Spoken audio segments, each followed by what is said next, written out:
človek nevie zachrániť úplne všetkých a nevie pomôcť úplne všetkým a že treba to trošku ako keby racionalizovať, hoci to znie hrozne. Aj keď máš vo svojom okolí, 800 ľudí, ktorí ťa sledujú a sú to tvoji priatelia, tak podľa mňa, keď 200 ľudí pošle 5 eur niekomu, kto potrebuje 3000 eur, tak je to dosť, hej.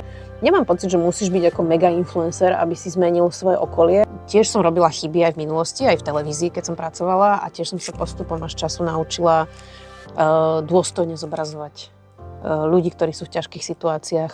Je pre mňa vždy zaujímavé počuť, že veľa z týchto podnikateľov a veľmi bohatých ľudí má taký akože pohľad na to, že veď oni predsa zamestnávajú veľa ľudí a že to je akože pomoc spoločnosti. Mám pocit, že oveľa viac ako tie konkrétne zbierky, kde vyzbieraš proste XY eur, je dôležitejšie poľučťovanie týchto tém. Bod k dobru. Dobro, ktoré inšpiruje.